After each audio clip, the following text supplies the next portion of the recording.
Catholic photography. Be renewed by the Catholic faith. Ce soir avec vous, j'aimerais que nous regardions comment on traverse ensemble dans une famille, un couple, comment on peut aborder, comment on peut traverser les difficultés, les conflits liés au vivre ensemble, à la vie commune, spécialement dans un foyer. Voilà ce que nous allons faire, nous le ferons en deux parties. Dans la première partie, nous allons rassembler, on va dire, les points de conflit dans la vie conjugale. Nous allons les ramasser, les mettre un peu comme un miroir devant nous tous. C'est des choses connues, mais ça vaut toujours le coup de se le redire, de se les rappeler. Et dans un deuxième moment, nous ouvrirons un chemin tout simple, nous le baliserons et qui pourra vous aider dans votre vie commune à gérer les difficultés ensemble et à le faire dans le Seigneur, sans oublier la participation qui est la vôtre. Car s'il est vrai que la prière est la réponse universelle à tous nos maux, Dieu se plaît aussi à faire avec la responsabilité humaine.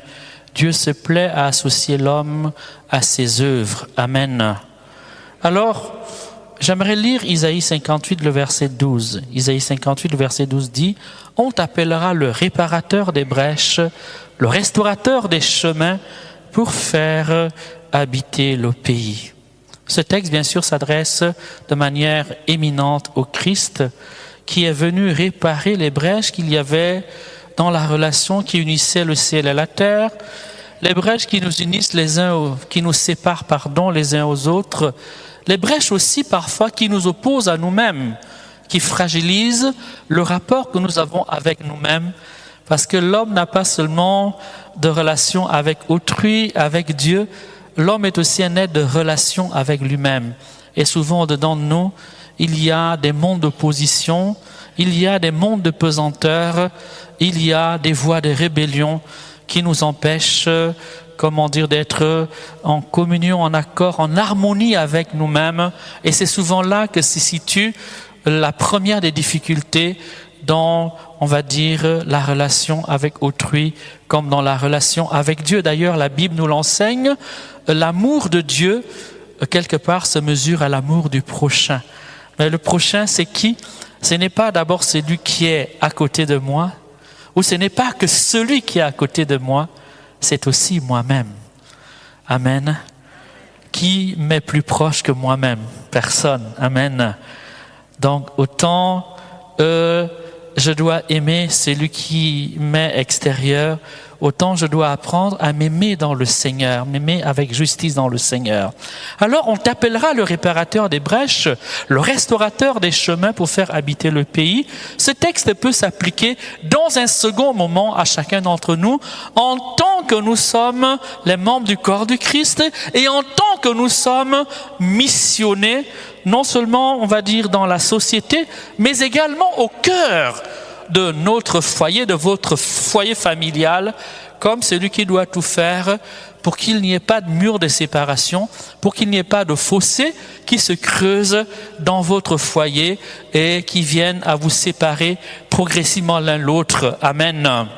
Alors, il n'y a pas de défaitisme en Christ. La vie d'un couple, fût-il le plus pieux, le plus saint, le plus spirituel, le plus normal, ok, et même le plus incroyant, il faut les embrasser aussi, c'est des humains, amen, n'est jamais un long fleuve tranquille. Une vie de couple est faite de moments de difficulté, souvent même de moments de crise, et les experts disent que après une année de vie en couple, survient ce qu'ils appellent la désillusion. C'est-à-dire que une fois qu'on a vécu en ménage, en couple, après une année, on a commencé, l'amour est moins romantique, quoi. On n'est plus réaliste. Les qualités de l'autre sont rapidement équilibrées par ses défauts. On a à peu près découvert, on va dire, la faiblesse de l'autre, ses fragilités humaines, ses inconversions. Amen. Et après 3 ans, disent encore les experts de la question conjugale, eh bien, c'est, on va dire, l'étape de la limite de la sexualité. On a compris que la sexualité n'est pas à elle seule suffisante pour garantir la communion et l'unité dans un couple. Amen. Et après 10 ans, c'est la phase où l'on regrette d'avoir choisi de se marier avec un tel. C'est l'âge où on a envie de refonder son couple, où on se demande si on ne ferait pas mieux d'aller voir ailleurs. Amen. C'est dire que là, ce sont des grandes étapes. Mais au quotidien, ok, la vie est quand même faite de heurts, n'est-ce pas?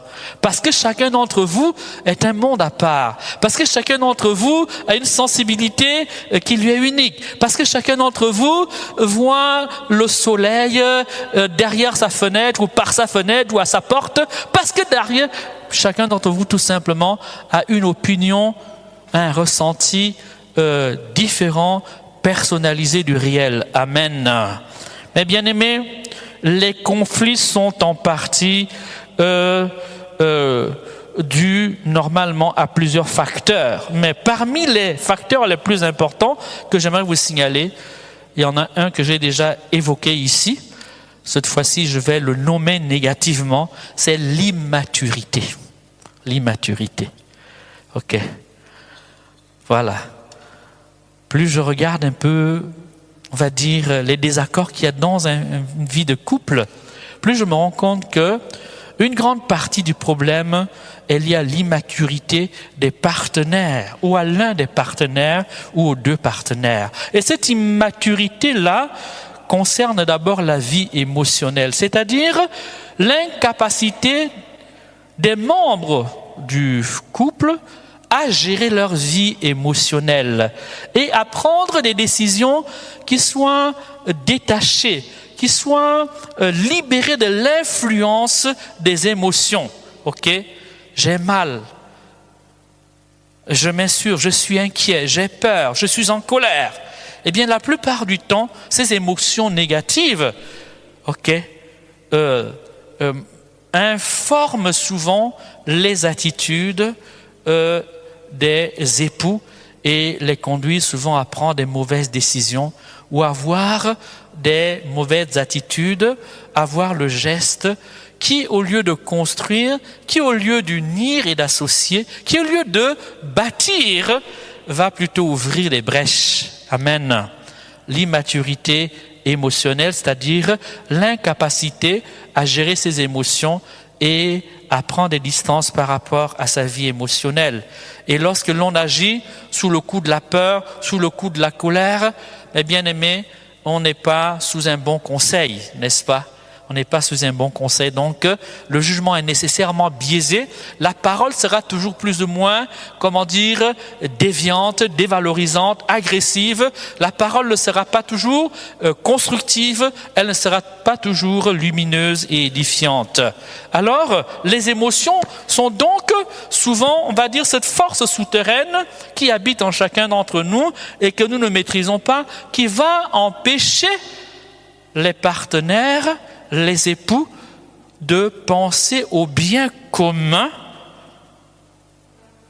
à ce qui arrange les 2 ensemble, n'est-ce pas? Et à ce qui les construit dans le long terme. Souvent, les émotions nous contraignent à agir dans l'immédiateté. Ok? Parce que ça brûle, ça dévore. Vous comprenez? Ça pousse dedans, hein? Ça y va très fort. Donc, on va vite en besogne. Ok? Voilà. On a vite fait de lâcher un mot, on a vite fait d'avoir une intonation brutale, on a vite fait de jeter un coup d'œil, on a vite fait tout simplement d'avoir un comportement qui va ébrécher la relation, qui va fragiliser la relation et qui va, agrandir les brèches qui existent déjà dans la vie conjugale. Amen. Il y a également l'immaturité psychologique, c'est-à-dire que la plupart du temps, on a peut-être une très bonne vie de prière, mais on ne se connaît pas soi-même. On vit quelque part dans l'ignorance de ses faiblesses, dans l'ignorance de ses traumatismes intérieurs, dans l'oubli des failles de sa personnalité. Et du coup, j'ai envie de dire, on ne voit que les travers de l'autre. Amen.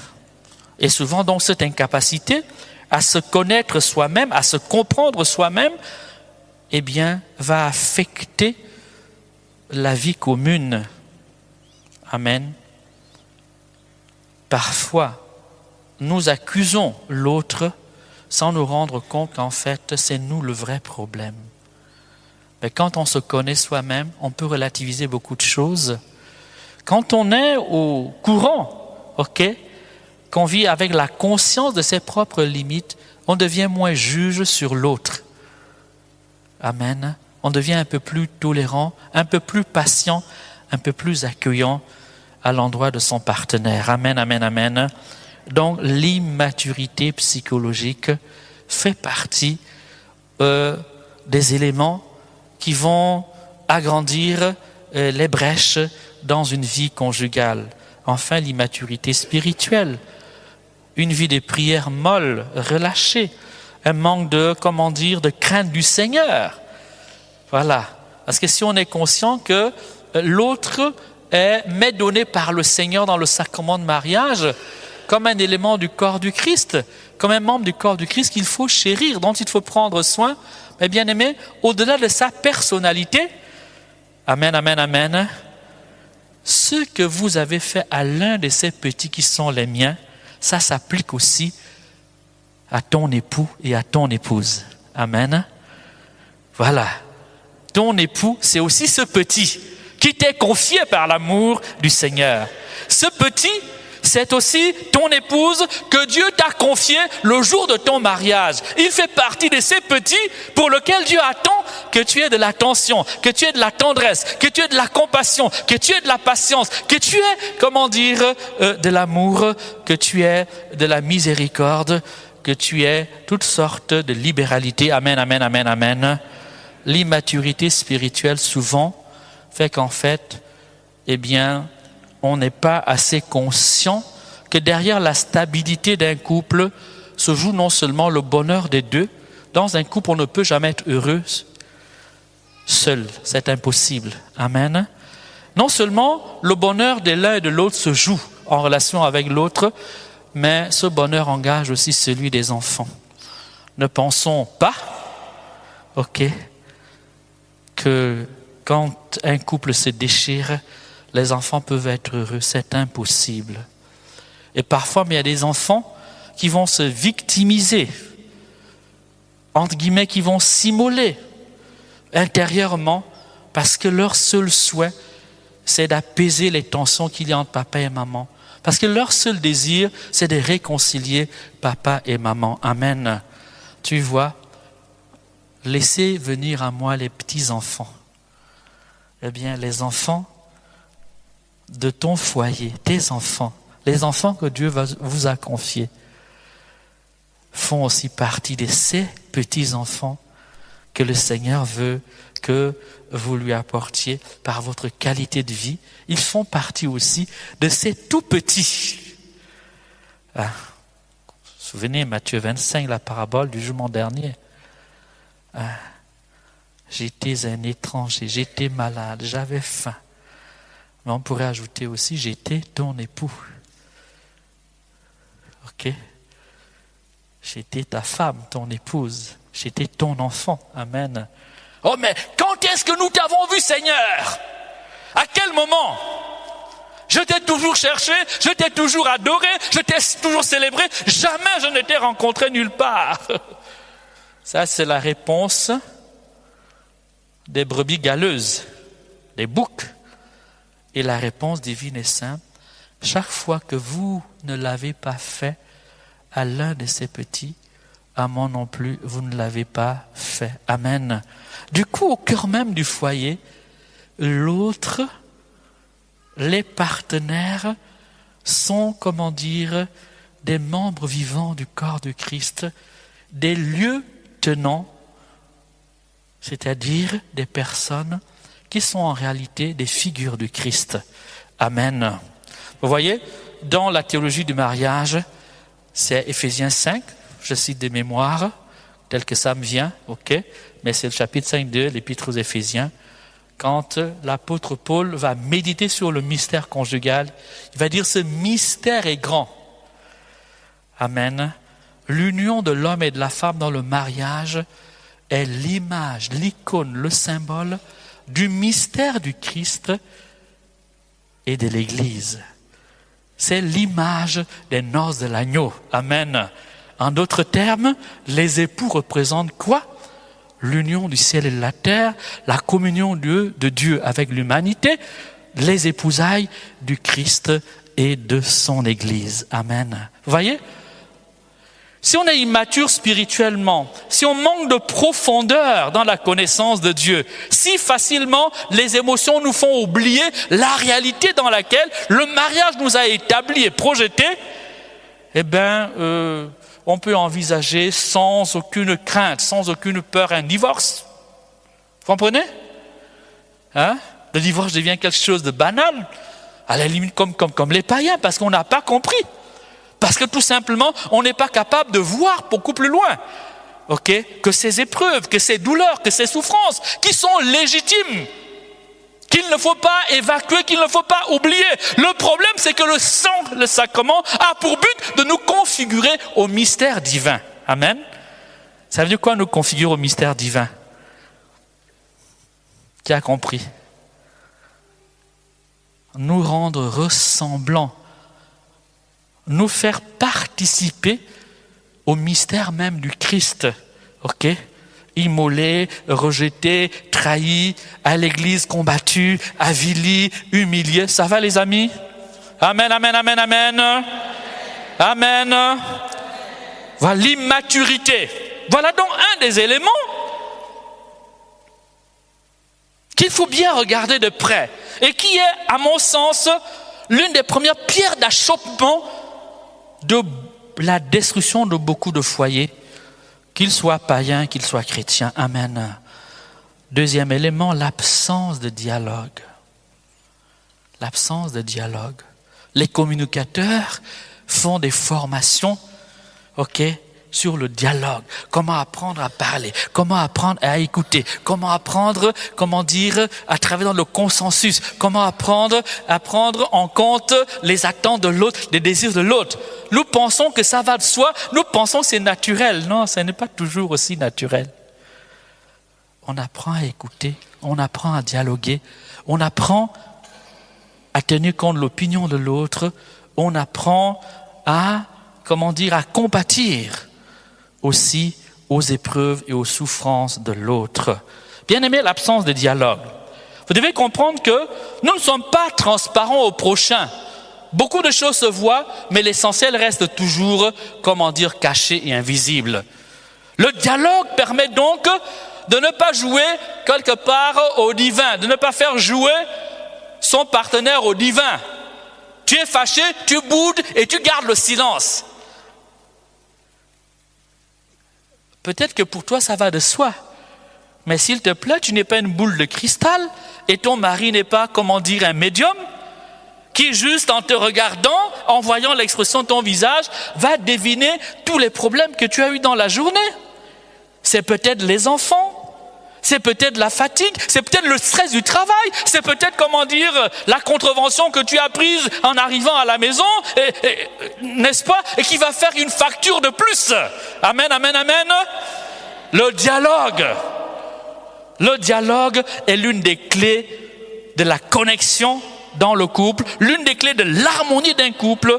La plupart du temps, il n'est pas au rendez-vous. Et cette absence, d'explication mutuelle, de communication mutuelle, de partage mutuel, est souvent, la plaie ok, qui va handicaper même les plus beaux couples, ceux qu'on admirait tous. Ouais, moi, hein, tous, on vieillit un peu. Pas vous, moi je vieillis à vitesse grand V, pas vous, n'est-ce pas? Mais il y a toujours eu dans l'environnement un couple qu'on admire. Et puis du jour au lendemain, tu te rends compte qu'ils s'entredéchirent, on est perdu. Amen. Si vous creusez, si ce n'est pas l'immaturité, c'est parfois juste le manque de communication. Amen. Alors, essayons de rappeler, ok, quelques éléments. Pour être un réparateur de brèches, il faut savoir comment s'y prendre. D'accord? Pour réparer les brèches, c'est un art, c'est un savoir-faire qu'il faut avoir. Un certain savoir-faire que parfois nous n'avons pas spontanément parce que ces choses-là, on ne nous les transmet pas, nous ne les apprenons pas, n'est-ce pas? Tout le monde connaît le chant de Stromae, Papa Outé, c'est à la mode là. Hein? Voilà. À un moment donné, il évoque dans le chant, hein? Il dit tout le monde fait des enfants, mais on nous apprend pas à être papa. Hein? Mais on nous apprend pas non plus à être maman. Hein? Or, cette éducation, cet enseignement est essentiel à la vie humaine. Amen. Il est un enseignement de base qui doit constituer la pierre de fondation de la cellule familiale elle-même, cellule primordiale de la société humaine. Amen. Alors, quelques éléments qu'il faut connaître si vous voulez apprendre à dialoguer en couple. Premier élément, vous devez toujours vous rappeler que l'homme et la femme ne voient pas les choses de manière semblable. Amen. En fait, l'homme et la femme ne portent pas les lunettes de même couleur, de même teinte. C'est ce que ça veut dire. D'accord? La femme a des lunettes qui voit tout en bleu, ou tout en rose, tout en rouge. Ok? L'homme a des lunettes qui voit tout en blanc, ou tout... C'est des images, tout simplement. Ok? Ça veut dire que l'un et l'autre ne voient pas spontanément les choses sous le même angle. Ils n'ont pas la même perception du réel. Ils ne ressentent pas les choses de la même manière. Vous comprenez que déjà là, ok, vous avez choisi de vivre avec quelqu'un qui ne voit pas les choses de la même manière que vous. On n'épouse pas un clone. Amen. C'est le préalable qu'il faut toujours garder en mémoire. Deuxième élément, c'est que cette différence-là est en vue de la complémentarité, est en vue de l'échange, est en vue de l'enrichissement mutuel, est en vue du dialogue. Amen. L'homme et la femme ensemble sont plus riches spirituellement que séparément. Parce que chacun apporte, on va dire, sa part de charisme, son apport de charisme, sa part de charisme, sa part d'esprit, sa part de souffle, sa part de vie, sa part de dynamisme. Normalement, si vraiment les gens s'aimaient authentiquement, la sainteté, la mystique, la vie spirituelle serait d'une puissance inouïe dans les foyers conjugaux. Ok. Mais le problème, c'est que ça se vit au niveau, j'ai envie de dire au niveau à la surface. Hein? Voilà, on est des techniciens de surface. Ok? Ça se vit à la surface. Ça veut dire qu'en fait, vous vivez ensemble, mais il n'y a pas de profondeur dans la communion. Il n'y a pas de profondeur dans l'esprit. Il n'y a pas de connexion dans le plan spirituel. Amen. Parfois, de temps en temps, vous vous levez, vous priez un peu ensemble. Et puis après, bon, on va à l'église, chacun de son côté, on est assis ensemble, mais chacun se balade dans son univers, ses préoccupations, ses soucis, voire ses frustrations. Amen. Deuxième élément, règle qu'il faut toujours garder à l'esprit, c'est que la différence n'est pas pour la compétition, Elle n'est pas pour la domination, l'assujettissement de l'autre. Elle est pour l'enrichissement mutuel, pour la complémentarité, pour le bonheur mutuel. Amen. Troisième élément, ne pas fuir le dialogue. Ne fuyez pas le dialogue. Les problèmes ne se résolvent jamais d'eux-mêmes, tout seuls. Le temps fera. Le temps ne résout aucun problème par lui-même. C'est la manière, de l'embrasser. C'est la manière de l'organiser. C'est la manière de l'envisager. C'est la manière de le prendre à bras le corps qui fait qu'avec le temps, vous pouvez résoudre certains problèmes. Amen. Voilà. J'ai connu des jeunes, ils rencontrent un gars, le gars a déjà plein. Oh non, mon père, c'est pas grave, il va changer avec le temps.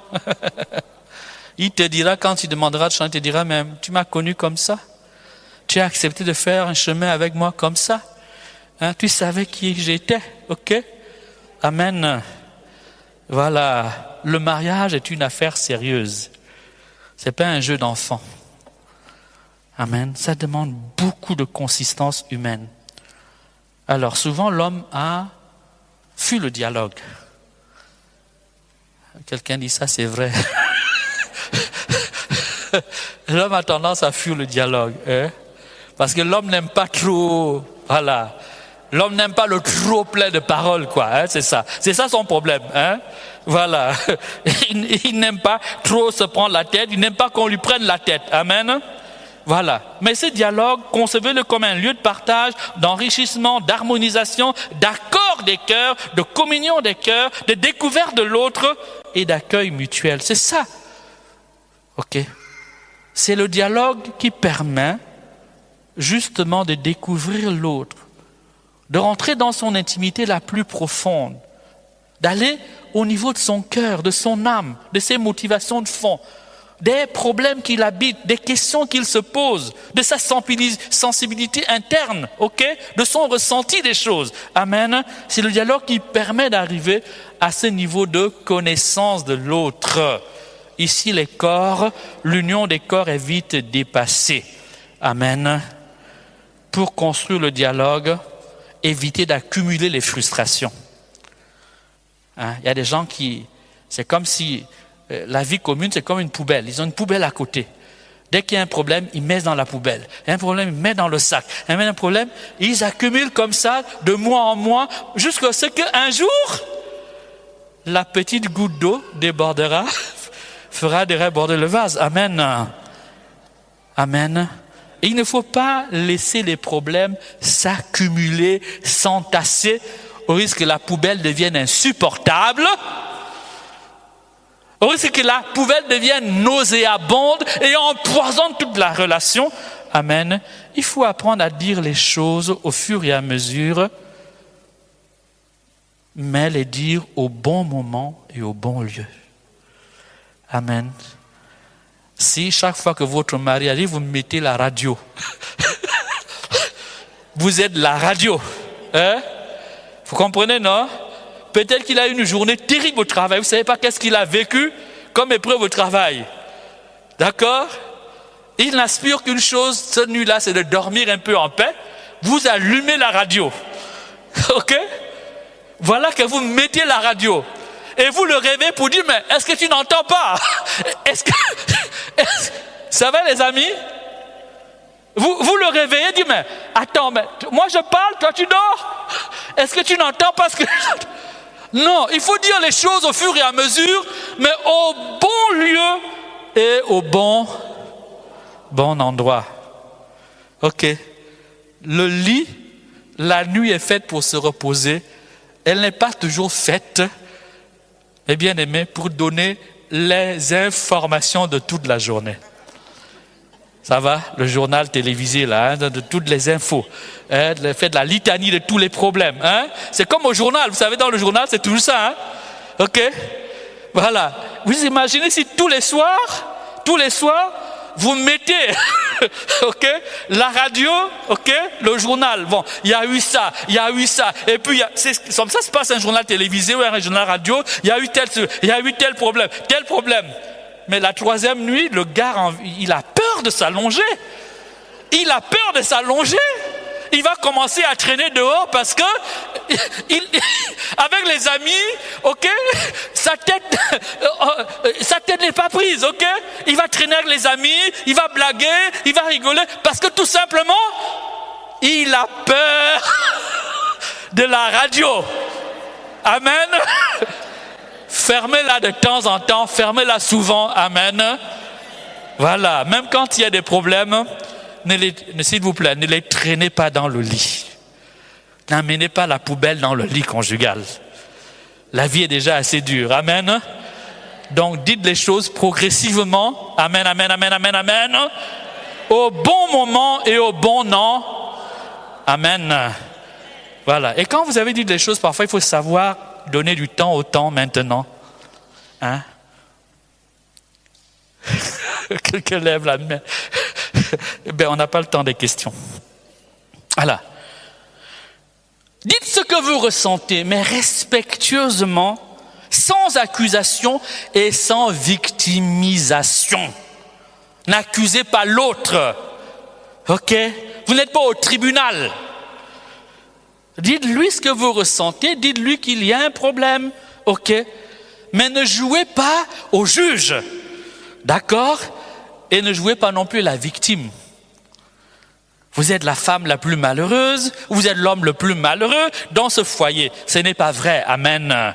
Vous savez, quand il y a un problème, on a souvent tendance à zoomer dessus. Et le fait de zoomer dessus peut vous conduire, je vous assure, à des catastrophes terribles. On en arrive, à force de zoomer sur un problème, à oublier tout ce qu'il y a de bon dans le foyer, les moments de joie, les moments de victoire partagée, les moments de célébration, les qualités même de l'autre. Amen. Nous allons avancer et rester ouverts, écouter et faites l'effort de comprendre le point de vue de l'autre. Ne répondez pas tout de suite, ne répondez pas du tic au tac, ok? Prenez le temps de vérifier que vous avez bien compris. Alors les hommes, parfois la femme a juste besoin de sentir qu'on a compris ce qu'elle voulait dire. C'est ça, sa manière d'être, sa personnalité. Parfois elle a déjà des réponses, parfois elle sait déjà des choses. Elle a juste envie de partager. Elle a envie juste, comment dire, d'ouvrir son cœur. Alors prenez le temps d'écouter, prenez le temps de l'entendre, prenez le temps même de vérifier que vous avez la bonne compréhension, la bonne interprétation du message qu'elle vous passe. Amen. En répondant trop vite, souvent on finit par mal interpréter la pensée de l'autre et la réponse finit par être inappropriée et catastrophique pour la relation.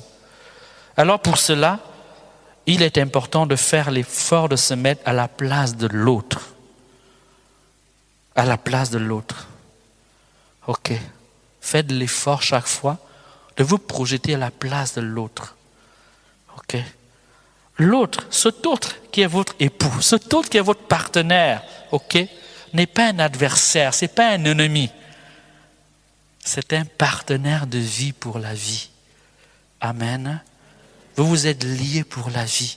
Vous avez voulu librement vous rendre dépendants l'un de l'autre et faire dépendre votre bonheur l'un de l'autre. Donc, en l'écoutant, en se mettant à sa place, vous venez, sans vous en rendre compte, vous faites le serviteur de la joie de l'autre. Amen. Sans cesser de servir la réussite de votre foyer. Bien-aimés, voilà quelques premiers éléments d'entrée de jeu que je voulais vous partager. Ils sont peut-être un peu simples, ok, mais je vous assure qu'appliqués au quotidien, appliqués laborieusement, intégrés, devenus comme des réflexes de vie, ils peuvent vous protéger de vous-même, ils peuvent vous permettre de bâtir dans votre vie une relation harmonieuse. Ils peuvent permettre que vous viviez une relation de cœur à cœur. Amen. Alors, après avoir, on va dire, donné ces deux éléments, c'est-à-dire, on va dire le terreau à partir duquel souvent vont proliférer les conflits dans le foyer, le terreau de l'immaturité et le terreau de l'incapacité à communiquer, Regardons maintenant, ensemble, les lieux souvent de frustration dans le couple, les lieux de divergence, les pierres d'achoppement à l'unité, à la communion du couple. J'ai dit, vous le savez déjà, mais on va quand même se les rappeler ensemble. Première chose, c'est la critique facile. Évitez de critiquer à la légère et à tout moment votre partenaire. Amen. Ça finit par créer à la longue un sentiment de frustration, de dévalorisation, de mépris et de colère. Quand tout ce que vous faites, l'autre le critique, tout ce que vous dites, l'autre le critique, tout ce que vous pensez, l'autre le critique, vous finirez par un moment donné être frustré, vous sentir rabaissé, humilié et assez vite va couver une colère. Amen. Qui, tôt ou tard, va exploser et venir détruire ce chemin qui est si beau, le chemin du mariage. Ça, c'est le premier élément dont il faut faire attention. Deuxième élément, qu'il faut faire attention et sur lequel aussi cristallise les difficultés dans une vie de couple, c'est parfois les attitudes d'isolement.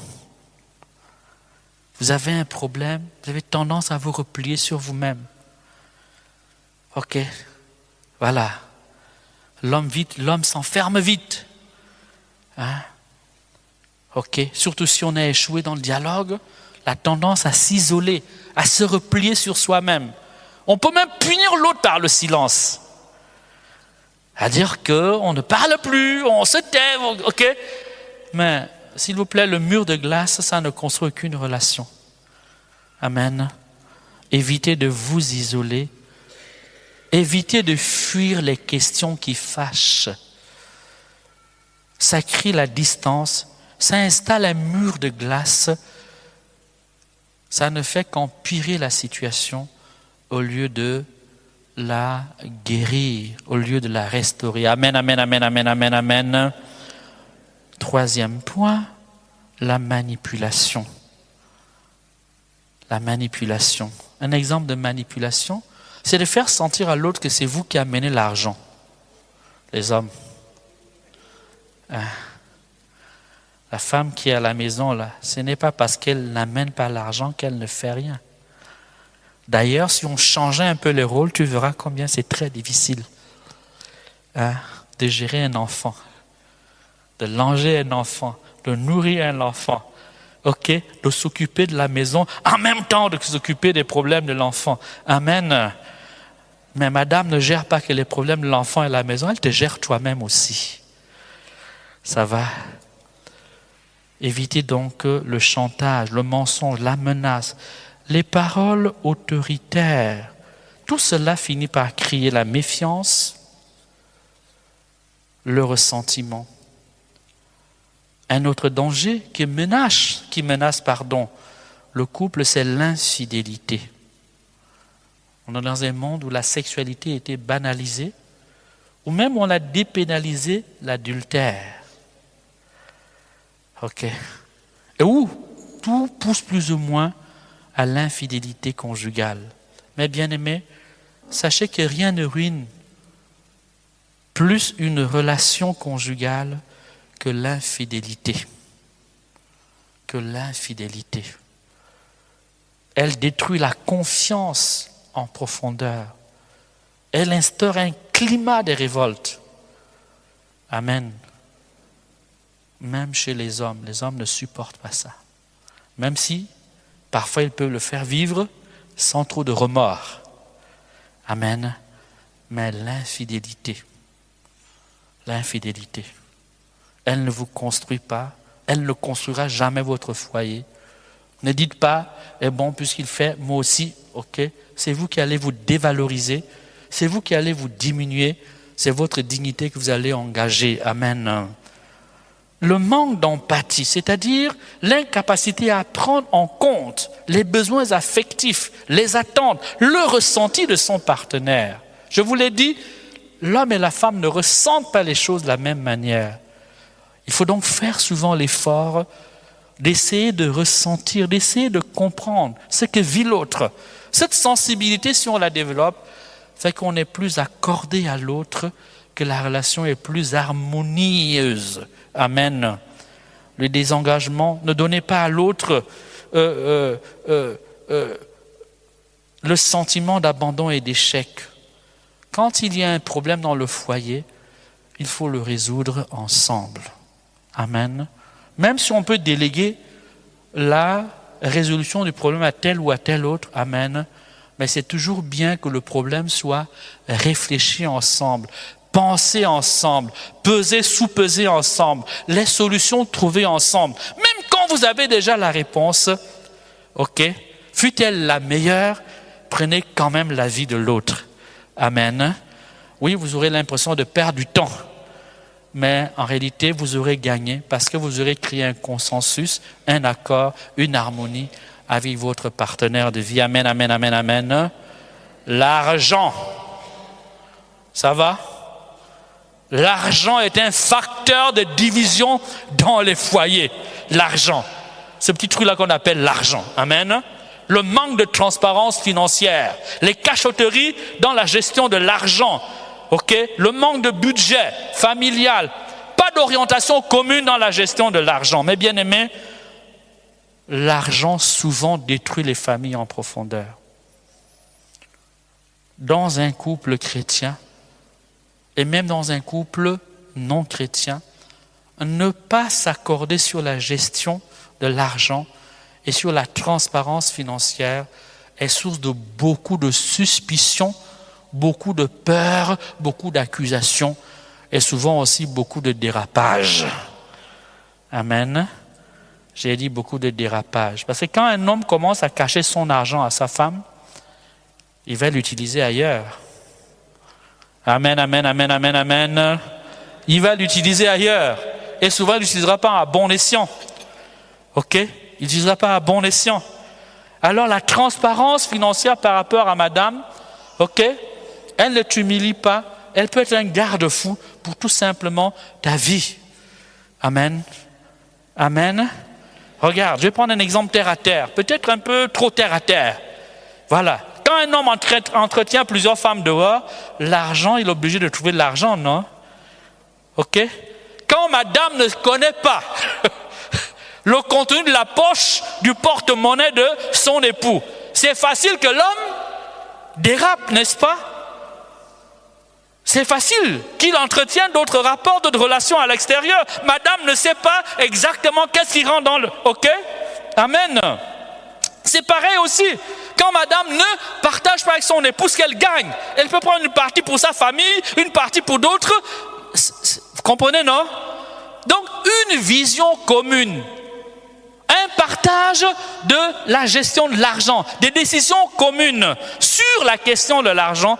Mais bien aimé, c'est déjà un gain pour votre foyer.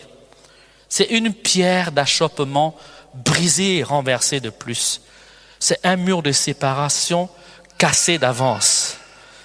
Souvent, beaucoup de couples se déchirent à cause de la gestion de l'argent. Il n'est pas question ici d'aller fouiller dans la poche de ton mari ou d'aller regarder dans le sac de madame, qu'est-ce qu'elle dépense au centime près. Il est question d'avoir une vision commune, des décisions communes, une planification commune. Amen. De tout, même des investissements. J'ai connu dans d'autres pays des gens qui avaient investi beaucoup sans avoir partagé tout avec leur épouse, parce qu'ils voulaient être discrets, parce qu'ils avaient peur que ça se sache, que le secret soit trahi. Et puis malheureusement, la mort les a frappés brutalement. Et quand les enfants se retrouvent, madame, ils savent que papa a beaucoup de biens, mais ils ne savent pas où sont les biens de papa. Ils savent que papa avait beaucoup de terrain. Mais comme tout n'a pas été géré en transparence, il n'y a pas eu de partage d'informations. Amen. Eh bien, vous voyez, ça peut aller jusqu'au compte bancaire, jusqu'à la carte bancaire. OK, il faut prendre des décisions. Il y a un accident. Peut-être monsieur n'est pas conscient, madame n'est pas... Si on n'a pas la carte bancaire, on n'a pas le code, vous voyez, il y a des choses qu'on ne peut pas faire. Ça paraît simple, mais je vous assure, c'est des drames qui arrivent. C'est des drames qui sont arrivés sous certains cieux, ok? Où quelqu'un est mort, il y avait de l'argent, mais comme madame n'avait pas la carte bancaire, le code, ok, on ne pouvait pas faire la dépense à temps, faire sortir pour qu'on puisse sauver sa vie. Et, vous comprenez les drames?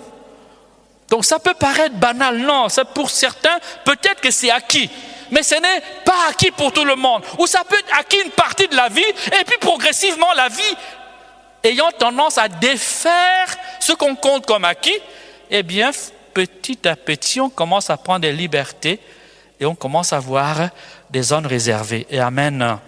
Et tôt ou tard, ça aura des conséquences. L'argent.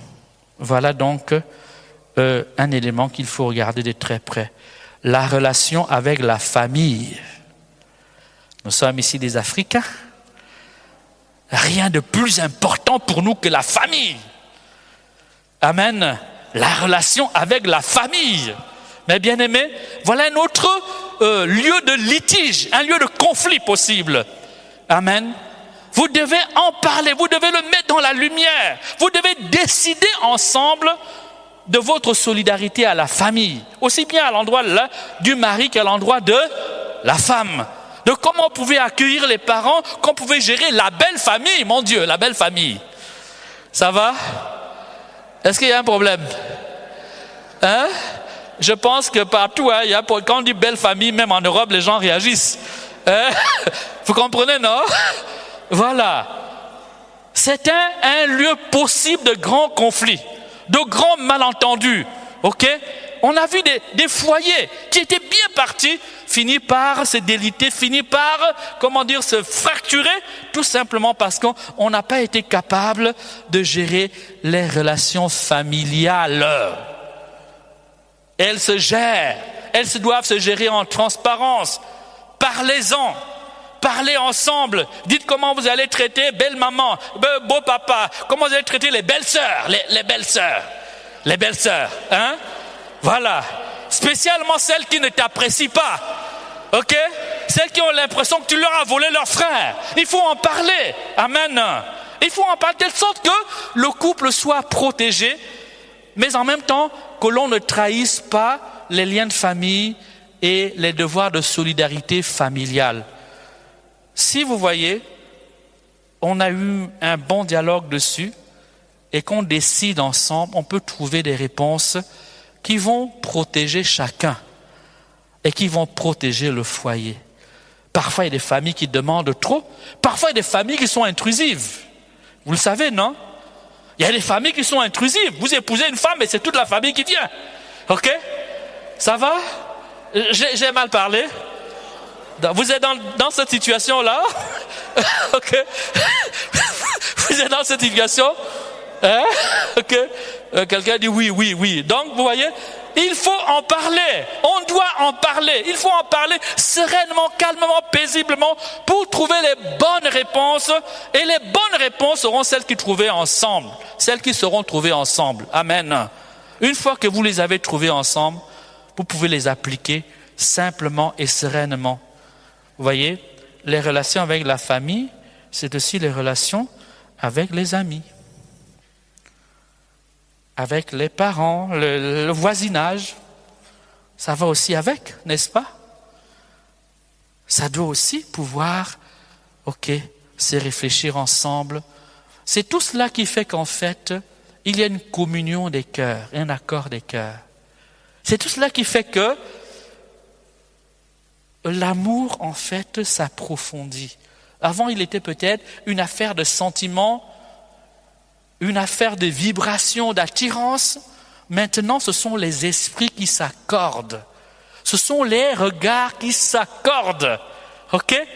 On cesse de se regarder les yeux dans les yeux pour penser ensemble, pour ressentir ensemble, pour rêver ensemble, pour envisager ensemble, pour investir ensemble, pour construire ensemble. C'est cela. Le couple est une seule entité. Quand on dit qu'ils deviennent une seule chair, c'est ce que ça veut dire. C'est ce que ça veut dire. Et vous voyez, c'est un mouvement qui est permanent. L'homme quittera son père et sa mère. C'est un mouvement permanent. Attention, ce n'est pas parce que l'homme quitte son père et sa mère que madame doit amener toute sa famille au foyer. OK? Voilà, c'est simplement une manière de dire que le leadership de la famille, c'est l'homme. Le mouvement est initié par l'homme. OK? C'est l'homme qui initie le mouvement. D'accord? Voilà, mais si tu m'épouses, tu épouses aussi ma famille. Bon, ça va? Il y a un problème, j'ai mal parlé? Hein? Voilà, il faut aimer ta famille, il faut la respecter, ok? Mais tu as besoin de construire ta propre famille. En solidarité avec la tienne et celle de l'autre, oui, parce que ça fait partie de la vie, ok? Des liens de la vie, des devoirs de la vie humaine. On a des devoirs par rapport à nos parents. On a des devoirs par rapport à notre famille. Les trahir, ce serait un manque de charité. Amen. Mais il faut les assumer de manière juste et équilibrée, de telle sorte que ce fardeau-là, ce poids-là n'étouffe pas ta propre famille. Amen. Alors, l'éducation des enfants. Décider toujours ensemble après avoir dialogué. Anticiper sur les problèmes, sur l'avenir. Ici, souvent, il y a, pour les familles recomposées, les enfants nés, avec d'autres partenaires. C'est souvent vraiment un lieu de grande souffrance, et pour les enfants, parce que quand un enfant doit cohabiter, dans un foyer, habiter un foyer où papa et maman ne sont pas l'un, elle n'est pas son père ou sa mère biologique, c'est toujours pour l'enfant une grande souffrance. Souvent on oublie ça. Déjà pour l'enfant, c'est une grande frustration, c'est une grande souffrance. Amen. Mais pour l'un des partenaires aussi, ça peut devenir une question, un problème, un lieu de soupçon et d'accusation. Mais aussi pour les ex, ça peut devenir un moyen, un instrument de manipulation. Vous voyez, non? Ça veut dire que il faut voir avec ton ex, non, avec ton époux ou avec ton épouse, comment gérer l'ex, au masculin ou au féminin. Parce que l'ex, au masculin ou au féminin, parce que vous êtes liés par un enfant, peut utiliser cet enfant comme moyen de manipulation, de déstabilisation du couple. Amen. Il faut bien qu'il puisse communiquer avec le papa, ou bien il faut bien qu'elle puisse communiquer, elle puisse communiquer avec le papa et qu'il puisse communiquer avec la maman. C'est normal puisqu'il y a un enfant qui les lie. Mais ces relations-là doivent être vues en transparence. Si l'ex doit envoyer de l'argent, l'argent envoyé comment? S'il veut voir son fils, la rencontre se fait où? Dans quelles circonstances? Amen, vous voyez? Tout cela permet d'évacuer les suspicions, les peurs, les craintes et d'empêcher que les ex, parce qu'il y a des ex qui aiment déstabiliser, des ex qui se plaisent à détruire parce qu'ils ne sont pas capables de construire. Il y a des gens pour lesquels vous avez soudain l'intérêt parce que vous êtes mariés. Avant, ils vous ont sous-estimé. Avant, ils vous ont méprisé. Avant, même, ils vous ont délaissé. Mais une fois que quelqu'un d'autre est venu et quelqu'un d'autre a pris, soudain, vous prenez de la valeur. Ça va, les amis? Est-ce que ça va? Je vais dire quelque chose. Ne vous énervez pas. Peut-être que je me trompe. Vous savez, bon, je vais le dire, excusez-moi, dans les réseaux, peut-être que je me trompe. Peut-être que je me trompe. Peut-être certainement que je me trompe. Mais il semble que quand une femme a laissé un homme, elle l'a laissé, et qu'elle part, qu'il y a une autre femme qui vient, elle n'est pas quand même contente. Je ne sais pas si c'est vrai. Mais il paraît que dans l'autre sens, c'est aussi vrai. Et ils se sont séparés, il est parti en cachette. Mais s'il apporte que quelqu'un d'autre est là, lui aussi n'est pas content. C'est bizarre à l'égoïsme humain. Amen. Donc, voyez, tout ce qui peut vous mettre en contact avec votre passé a besoin d'être vécu en transparence, en confiance. Et pour cela, vous avez besoin de vous accorder, d'établir les conditions de la relation avec l'enfant et avec les parents biologiques de l'enfant. Amen. Beaucoup de foyers ont été détruits parce qu'on a amené un enfant, on a mis, est-ce qu'il y a une bonne chose? Donner, accueillir un enfant, mais on a oublié qu'il fallait travailler aux conditions d'accueil, il fallait travailler et clarifier le rapport aux ex. Amen. À la famille biologique. Amen, amen, amen, amen. Prenez beaucoup de temps pour cela. Amen. Et prenez beaucoup de temps avec vos enfants. Alors la sexualité. Waouh, la sexualité. Est-ce qu'il faut que j'en parle? Hein? Parlez-en sans honte. Hein? Il faut en parler dans un foyer sans honte. Il faut la vivre sous le regard de Dieu, dans un dialogue. Mais s'il vous plaît, évitez l'intrusion de la pornographie dans votre foyer. Évitez-la. Peu importe les difficultés que vous connaissez, évitez l'intrusion, du X dans votre intimité conjugale. Un film, c'est un film. D'accord? Le réel, c'est autre chose. Les spécialistes de ce truc-là, laissez-les. Gardez votre lit conjugal propre et sain. Amen. L'homme doit connaître sa femme de manière naturelle. Les relations contre nature sont dégradantes, humiliantes, dévalorisantes, et même qu'à moyen terme, parfois même à court terme, elles causent des problèmes de santé et, des malaises psychologiques quand vous les faites subir, ces actes-là à votre partenaire. Amen, amen, amen, amen. Le travail, lui aussi peut être un lieu de conflit. Et pourtant, le travail est au service de votre foyer. Vous travaillez parce que vous avez besoin d'argent. L'argent vous permet de subvenir aux besoins du foyer, de bâtir votre foyer et d'envisager l'avenir des enfants. Amen. Mais ce travail-là, il doit être aussi un lieu de dialogue. Parce que parfois, on peut donner plus de temps, plus d'énergie, plus plus de sa présence au travail et oublier, se contenter juste d'amener de l'argent à la maison. Du coup, on a besoin dans le foyer de partager sur le lien qu'on a avec le travail, à la fois pour s'encourager. C'est normal que ton épouse sache les difficultés que tu vis professionnellement. Elle doit les connaître. Comme c'est normal que monsieur sache les difficultés que rencontre madame professionnelle. Parfois, elle peut être harcelée. Ça va? Donc, ça sert à quelque chose d'en parler. Ici, c'est pour s'encourager, se soutenir. Mais ici aussi, c'est pour trouver un équilibre. Un équilibre. Voilà.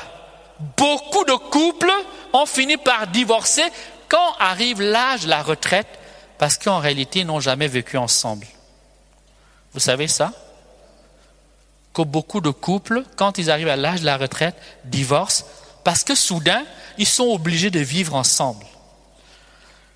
Avant, chacun se lève tôt le matin, il rentre le soir, on avale un petit quelque chose là-bas vite, on étend un peu les pieds devant la télévision ou devant les jeux vidéo, et puis on dort. On peut vivre comme ça 40 ans ensemble. Ça va vite, ça va très très vite, n'est-ce pas? Et puis quand l'âge de la retraite arrive, maintenant on doit vivre les deux dans la même maison. On se rend compte que monsieur a pris du ventre. Ça va? Voilà. Et soudain, on se rend compte que madame porte la perruque. Ça aussi, ça va les amis? Et qu'on est finalement étrangers l'un à l'autre. Je vous assure que c'est prouvé statistiquement. Beaucoup de couples divorcent. À la retraite. Et la raison est très simple, c'est qu'en fait, ils ont cohabité ensemble. Ils n'ont vraiment jamais été, présents l'un à l'autre. C'est la retraite qui leur permet de se rendre compte de ce qu'est l'autre, de ce qui vit l'autre. Et il me perturbe un peu. Voilà. Ici, on peut parler aussi des retards, des déplacements. La femme ne devinera pas, ou monsieur ne devinera pas si tu es en retard. C'est des choses que vous savez, mais qu'il faut redire. Il faut les redire parce qu'elles sont importantes. Voilà. Les ménages. Ça va, les ménages? Les Africains, ça va? Les ménages, C'est vrai que culturellement, partout, les tâches ménagères sont toujours dévolues à la femme. D'accord? c'est universel. D'accord?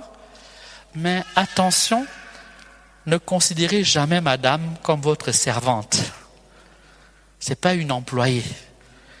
C'est pas une femme de ménage. C'est pas votre femme de ménage.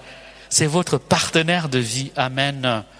Du coup, sachez être attentionné et lui offrir votre aide. Dans les conditions suivantes, spécialement, quand elle est malade, anticipez. Amen. Quand elle est en grossesse, ne fuyez pas, n'allez pas vous cacher au bar ou à la prière. Elle a besoin de votre présence, elle a besoin de votre attention, de votre aide. Quand elle est en maternité, elle vient d'accoucher, vous devez être plus présent. Il y a des choses que vous pouvez faire pour la soulager, pour l'aider, qu'elle voit vous êtes là. Amen. Quand elle est épuisée, elle peut vivre des moments de grosse fatigue. Madame a besoin de vous. Alors peut-être que ce jour-là, lève-toi, fais la vaisselle, nettoie la maison. Tu ne perds rien à ta dignité. Amen. Ta femme t'en sera énormément reconnaissante. Amen. Mais les enfants aussi souriront parce qu'ils voient que papa est attentionné. Papa se soucie de la santé de maman. Amen. Vous voyez, ce n'est pas un détail. La télévision et les réseaux sociaux. Je vais aller très très vite. Bon, il faut les gérer. Parce que souvent, ils créent de l'éloignement dans le couple. Vous avez remarqué ça? Ça crée l'éloignement. Télévision, réseaux sociaux. Amen. Le téléphone. Alors, c'est un conseil que nous donnons, que je donne. Ok, s'il vous plaît, monsieur doit avoir le code de ton téléphone portable. Vous partagez l'intimité, vous partagez la nudité, vous partagez l'argent, vous comprenez, non? Pourquoi vous ne pouvez pas partager le code du téléphone? C'est quoi le problème? Qu'est-ce qu'il y a de si grave, de si important, de plus important que tout cela? Amen. Vous partagez vos sentiments. Amen. Alors, l'avantage, quand on le fait, c'est que ça évite des suspicions. Ça évite également des tentations. Amen. Ça évite de se balader et d'entretenir des relations virtuelles. Ça vous protège vous-même, ça sécurise votre foyer, amen, et ça vous rend à l'aise. Sinon, quand vous êtes à la douche, le téléphone vibre, vous arrivez... Vous arrivez paniqué. Voilà. Paniqué, vous arrivez, amen, amen, amen. Voilà, partagez vos codes téléphoniques. Priez ensemble, priez ensemble, priez ensemble. Apprenez à gérer vos problèmes dans le Seigneur. Les questions de travail, mettez-vous en prière ensemble. Les questions financières, n'hésitez pas à mettre une neuvaine ensemble ou prendre un temps de retraite. Les questions de santé, organisez-vous dans le Seigneur. La gestion des enfants, mettez tous mes bien-aimés à l'école du Seigneur. Comment résoudre, voyez, on vient de finir ce point de toutes les pierres d'achoppement, on les a ramassées, entassées, ok?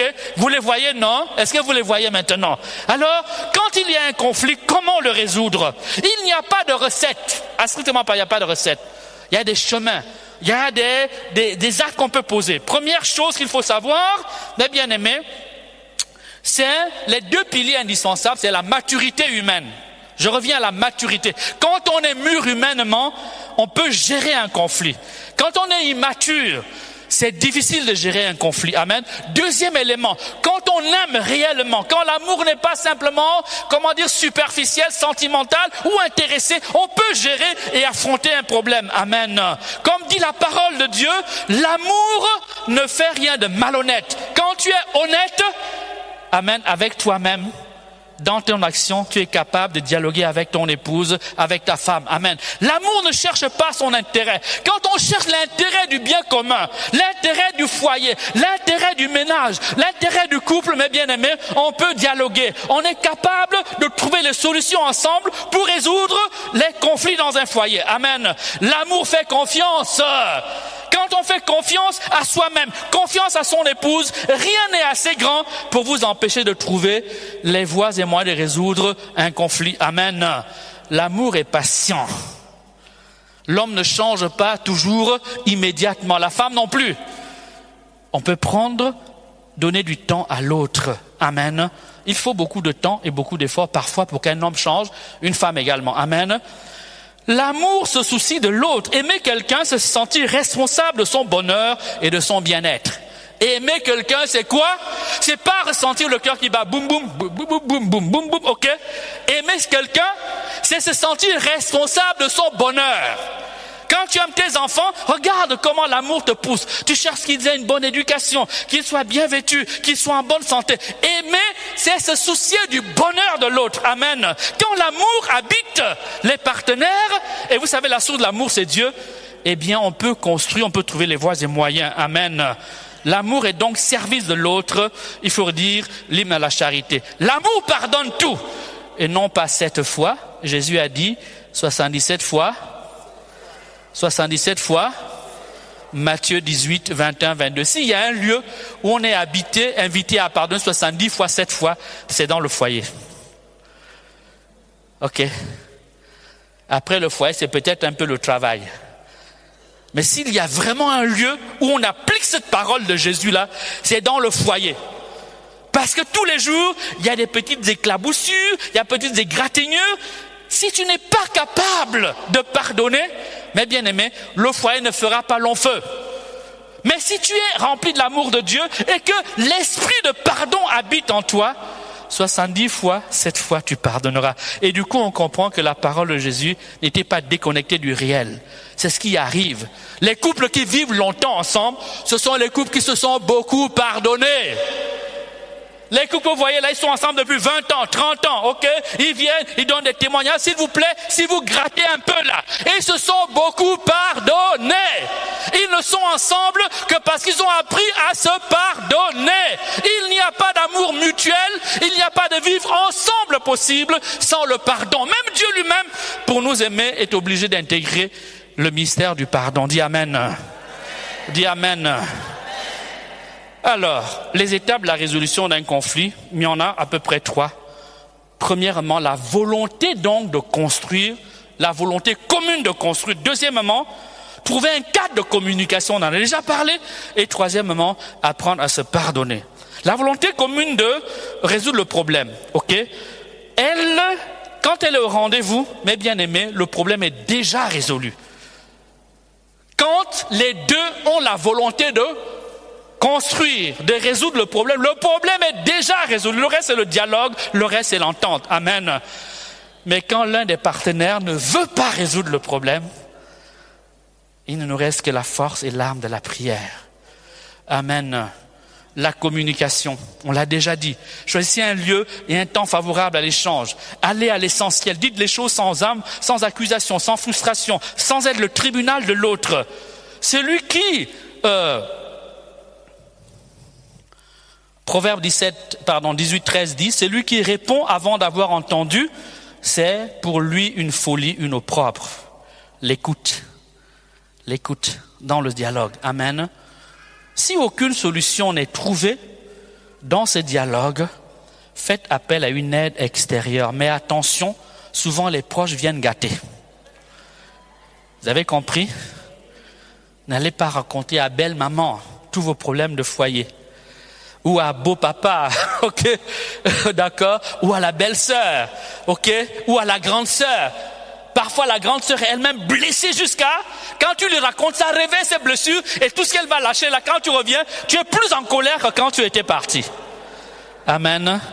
Cherchez, vous pouvez vous adresser à vos témoins de mariage, à condition soit des personnes discrètes, ok, qui ne vont pas colporter votre vie à gauche, à droite. Un prêtre, ok, parfois le prêtre qui vous a marié, ou alors un couple modèle dont vous savez qu'il a la maturité, le désintéressement et la bienveillance possible pour vous accompagner, amen. Voir un personnel soignant, ceux qui s'occupent de la santé psychologique des couples, amen. Voilà, donc un accompagnement psychothérapeutique, pourquoi pas conjugal. Ça existe dans certaines situations. Faut pas avoir honte d'y recourir. On n'a pas honte d'aller à l'hôpital, quelle que soit la maladie. Ça ne signifie pas que vous êtes moins que rien, que vous n'êtes pas chrétien. Non, ce sont des aides que la société nous donne. Quand on peut en tirer profit, il faut en tirer profit là où c'est possible. Amen. Ici, je dirais tout simplement que ce serait mieux si vous faites appel à une compétence de la santé conjugale, ok? Ce serait bien que ce soit quelqu'un qui soit chrétien.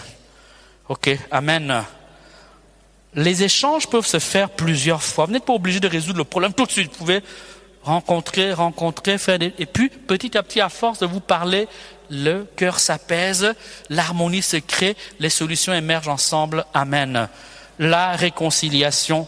Chacun doit pouvoir reconnaître ses torts et demander pardon en décidant de mieux faire. L'humilité ici, elle doit être au rendez-vous. Mes bien-aimés, lorsqu'on a décidé de tourner la page, donner le meilleur de soi et savoir qu'il faut du temps pour que la blessure guérisse. Éviter de ressasser le problème et de le rappeler chaque fois à l'autre. Ah, mais tu m'avais trahi, mais vraiment ok? Une fois qu'on a trouvé les voies et moyens, ne revenez plus dessus. Ok, avancez. Inutile de culpabiliser, de rappeler. Amen. Normalement, quand on est conscient, on est honnête, le fait d'avoir fauté est humiliant déjà pour un être humain normal. Quelqu'un qui a de la conscience, quand vous avez fait une erreur, ça vous humilie, ça vous fait honte. Amen. Recourir à la prière, à l'Esprit Saint qui guérit les cœurs. Mes bien-aimés, après la gestion de la crise, donc évitez de ressasser, faites des efforts pour changer, améliorer la relation, reconstruisez la confiance en posant des petits gestes d'attention, en manifestant plus d'amour et en faisant tout pour tenir vos promesses. On peut se fixer un temps pour lire ensemble, le travail fait, le chemin fait, amen. On peut se fixer des temps de prière, prendre un temps de retraite ensemble pour demander à la grâce de Dieu de nous renouveler. On peut célébrer les petits progrès et favoriser, ceci tout simplement en les célébrant ensemble. Eh bien aimé, je finis. On va dire ceci, aimer c'est d'abord un travail ardu. Voilà, c'est pas une entreprise facile. Je vois les gens, mon père, je veux me marier, je dois me marier. Parfois tu regardes les gens, tu fais 5 minutes, tu comprends qu'il n'a aucune maturité pour se marier.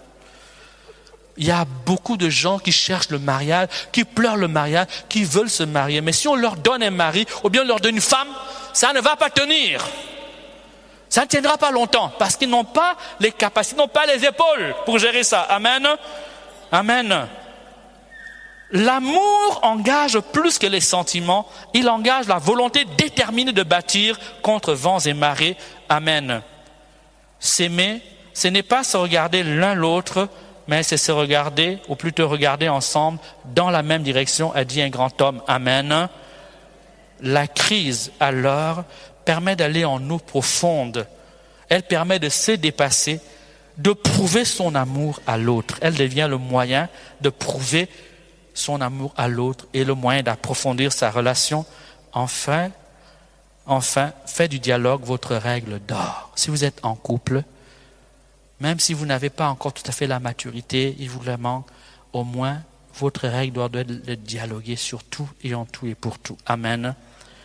Et vous pouvez prolonger en apprenant à parler le langage de l'amour de votre partenaire.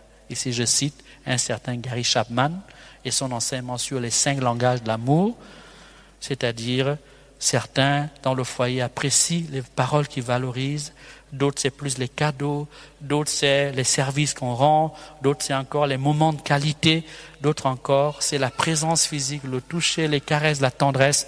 Mais bien aimé, tout cela va permettre à votre couple d'être solide avec la grâce de Dieu. Si vous faites cela, il n'y a pas de raison que Dieu ne soit pas au rendez-vous.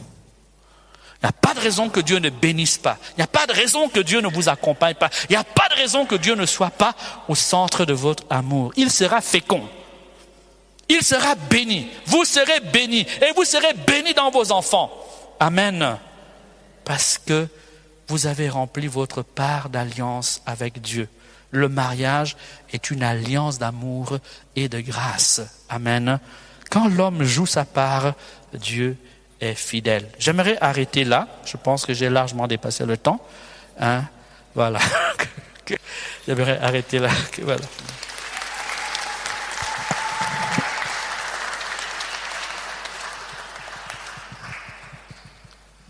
Alléluia. Voilà, c'est vrai que nous avons dépassé le temps, mais est-ce qu'il y en a qui souhaiteraient qu'après avoir entendu ces bonnes choses que le Padre prie pour nous, qui prie pour nous pour que justement nous puissions vraiment non seulement avoir entendu, garder et mettre en pratique. Nous rappelons que voilà, la famille, c'est la base de toute société. Et pour qu'il y ait une famille, il faut un homme et une femme qui s'aiment comme nous l'avons entendu. Vous êtes d'accord? Voilà, je dis, je peux comprendre que certains doivent aller prendre leur transport en commun. Si autrement vous devez partir, il n'y a aucun souci. Mais pour ceux qui veulent, nous allons demander au Padre de prier pour nous. Et pour cela, je veux vous inviter à vous lever. La chorale, si on peut prendre un chant à l'Esprit Saint, un refrain, un chant à l'Esprit, s'il vous plaît.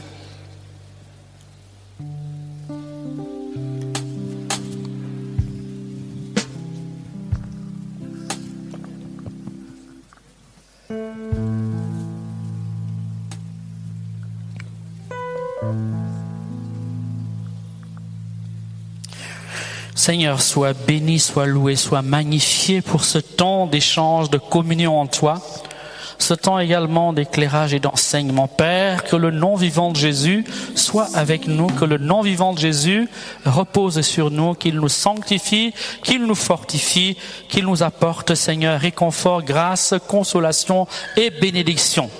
Père, dans le nom vivant de Jésus, je te demande de visiter tous ceux qui sont ici présents, les couples, mais également les célibataires. Seigneur, je te demande que dans le nom vivant de Jésus, la puissance de ton amour se répande dans leur vie. Amen. Dites avec moi, Seigneur Jésus, j'adore ta présence. J'invoque ton saint nom, ton nom vivant, ton nom puissant, ton nom glorieux, ton nom agissant. Seigneur notre Dieu, merci pour ta parole. Merci pour cet enseignement qui est venu m'éclairer, qui est venu me ramener à l'essentiel. Seigneur Jésus, tu n'es pas venu pour nous condamner, pour nous juger. Tu es venu pour nous libérer. Tu es venu pour nous sauver. Père, dans le nom de Jésus, dans le nom vivant de Jésus, j'appelle sur toi ta faveur. J'appelle sur moi ta faveur. J'appelle dans ma vie ta faveur. J'appelle dans mon foyer ta faveur. J'appelle dans mon couple ta faveur. J'appelle sur mes enfants ta faveur. J'appelle sur mon projet de vie, mon célibat, ta faveur. Je te demande la lumière. Je te demande la sagesse. Je te demande la grâce. Je te demande le discernement. L'esprit de discernement. L'esprit de sagesse. L'esprit de clairvoyance. Ô Père, dans le nom de Jésus. Ô Père, dans le nom de Jésus. Ô Père, dans le nom de Jésus. Ô Père, dans le nom de Jésus. Ô Père, dans le nom de Jésus. Ô Saint-Esprit, envahis-nous le cœur. Thank you.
se prennent par la main, s'il y a des couples parmi nous qui se prennent par la main, et ensemble qu'ils invoquent la puissance de l'Esprit Saint sur leur foyer.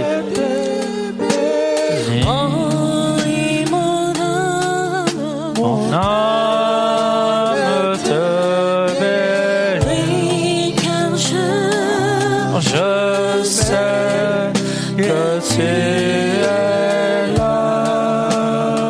Ibashala yamatim sabaki bidi yashili yamasolo yovolo yashim daba. Ibaba yashili yamasolo yakibidi yasham taba yakolo solo yabili yasha. Shiba baba sole kibidi yasham taba yakidi yashali yabasolo yokobidi yashili yamasolaka.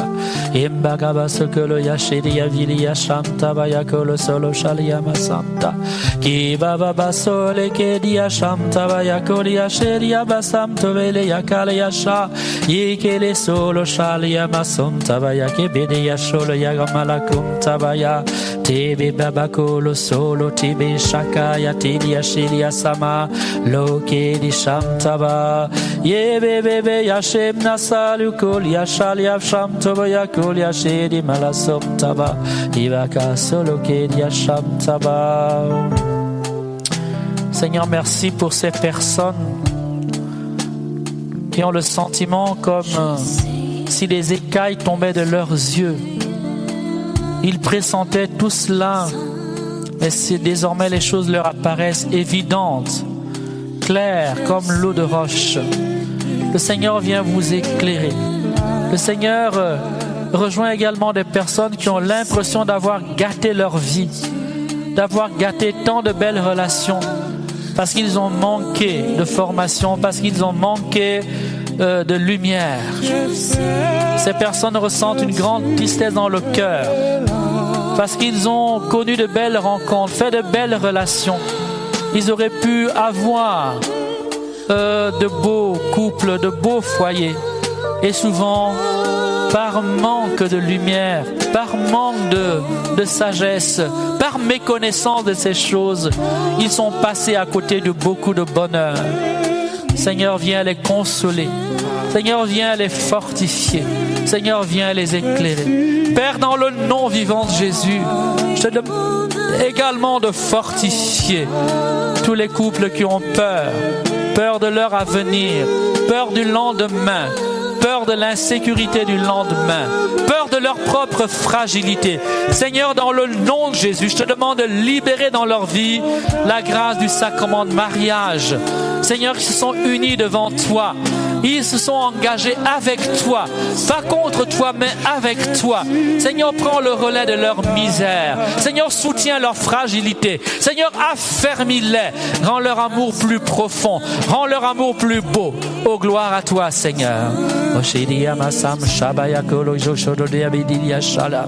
Oh, Shabaya Remashidia Masom Shalaya Kabaya Shulaya Mash. Ebibaya Sobiya Vilia Sham Tabaya Kolo Soberia Sham Daliaka. Imbaba Kolo Soke Shelia Basham Tabaya Kol Solo Yashilia La. Imbala Sumaya Balea Kolo Yosholia Shilia Masalia Malaboba. Gomba Babaya Shele Kolo So. Alléluia. Gloire à toi, Seigneur notre Dieu. Tu es vivant, Seigneur. Il y a des personnes qui sentent comme si la fraîcheur, comme si un courant d'air envahissait leur tête, comme si un courant d'air traversait leur tête. Le Seigneur dit qu'il vous donne une grâce de rafraîchissement, une grâce de nouveauté dans l'esprit, une grâce de nouveauté dans l'amour, qu'il ouvre vos cœurs et répand en lui le baume de son amour, afin que votre amour soit plus profond, afin que votre amour soit plus vrai, afin que votre amour soit plus clairvoyant. Gloire à toi, Seigneur notre Dieu. Oshim tabaya kebedi yashidi yasoli yamalabola yakama. Kimama yakolo soli yashidi yamakoli yashidi yabola. Emalo solo kole shidi yamakoli yasham taba. Ebolo kedi yasham saba yakole shidi yamasole ba. Yele la yarolo kole shidi yamasole ka. Il y a des personnes qui se disent dans leur cœur, Seigneur, nous nous sommes tellement blessés. Nous nous sommes déjà tellement fait du mal. Est-ce que c'est possible Que notre amour soit plus beau, plus frais, après tant d'incompréhension, après tant de malentendus, après tant d'erreurs. Le Seigneur te dit c'est possible, mais c'est possible avec ma grâce. Mets ta main dans ma main. Mets ton cœur dans mon cœur. Dépose ton foyer dans mon amour. Faites alliance avec moi. Appelez mon amour. Invoquez l'esprit de mon amour. Je veux vous reconstruire. Je veux fortifier ton foyer. Je veux balayer et guérir les blessures de votre foyer, les blessures de votre cœur. Et je chasse loin de toi cette inquiétude, cette peur pour l'avenir de ton foyer. Gloire à toi, Seigneur notre Dieu.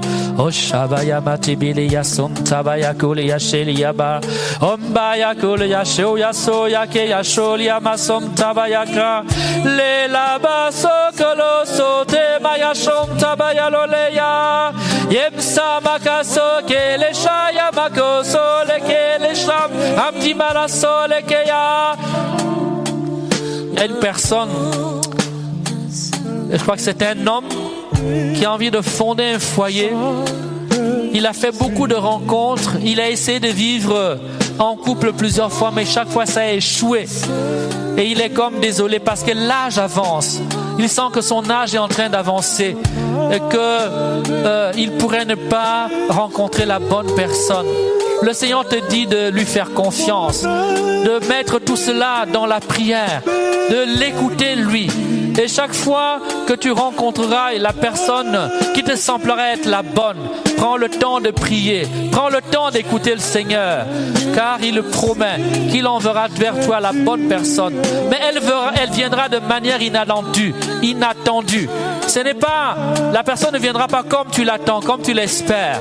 Ce sera comme une personne qui va te surprendre, une relation qui va t'étonner, qui va te dépasser, car le Seigneur dit qu'il veut consoler ton cœur. Il veut te donner la joie et la grâce du mariage. Sois béni, Seigneur notre Dieu. Osham tabaya kebiri ya solo ya sham tabaya bole ya kaba. Emala sokolo shedia masoli masham tabaya. Ye baba basokolo solo tebeya. Amaya kolo shele masolo.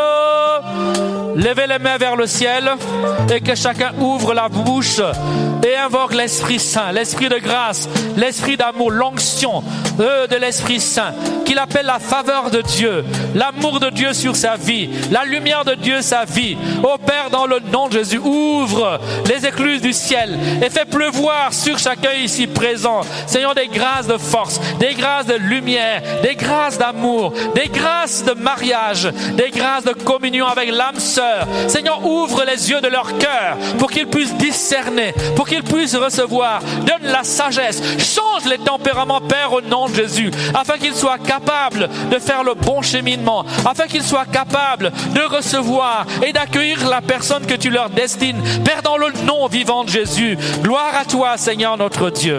Tu es merveilleux, Seigneur. On élève la voix, on prie en langue dans le nom de Jésus.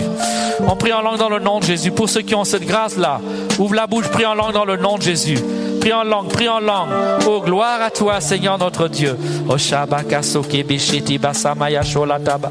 Kibaba la koloye kebedi yamasomaya sham tabaka.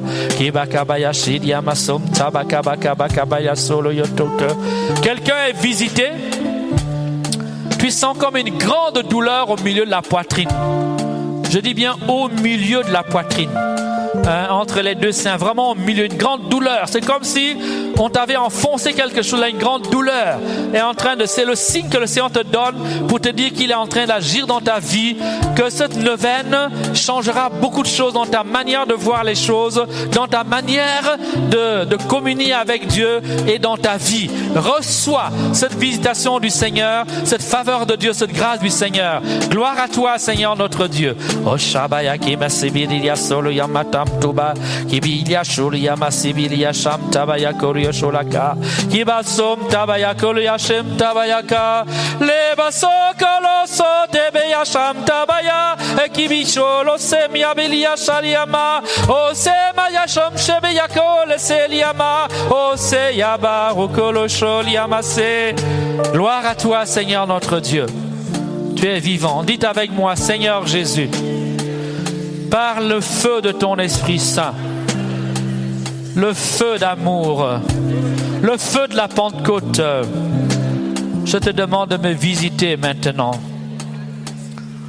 Seigneur, remplis-moi du feu de ton amour, qu'il change toutes choses en moi, qu'il apporte à ma vie de la nouveauté, de la fraîcheur, de la lumière, de la grâce, un dynamisme nouveau, un émerveillement nouveau, par le Saint-Esprit. Ô Saint-Esprit, prends le contrôle de ma vie au nom de Jésus. Amen. Ô Saint-Esprit, prends le contrôle de mon foyer au nom de Jésus. Ô Saint-Esprit, prends les rênes de mon avenir au nom de Jésus. Ô Saint-Esprit, viens remplir mon cœur et remplis-moi de consolation au nom de Jésus. Merci Seigneur notre Dieu, notre Père qui es aux cieux. Que ton nom soit sanctifié, que ton règne vienne, que ta volonté soit faite sur la terre comme au ciel. Donne-nous aujourd'hui notre pain de ce jour. Pardonne-nous nos offenses, comme nous pardonnons aussi à ceux qui nous ont offensés. Et ne nous laisse pas entrer en tentation, mais délivre-nous du mal. Car c'est à toi qu'appartiennent le règne, la puissance et la gloire pour les siècles des siècles. Amen.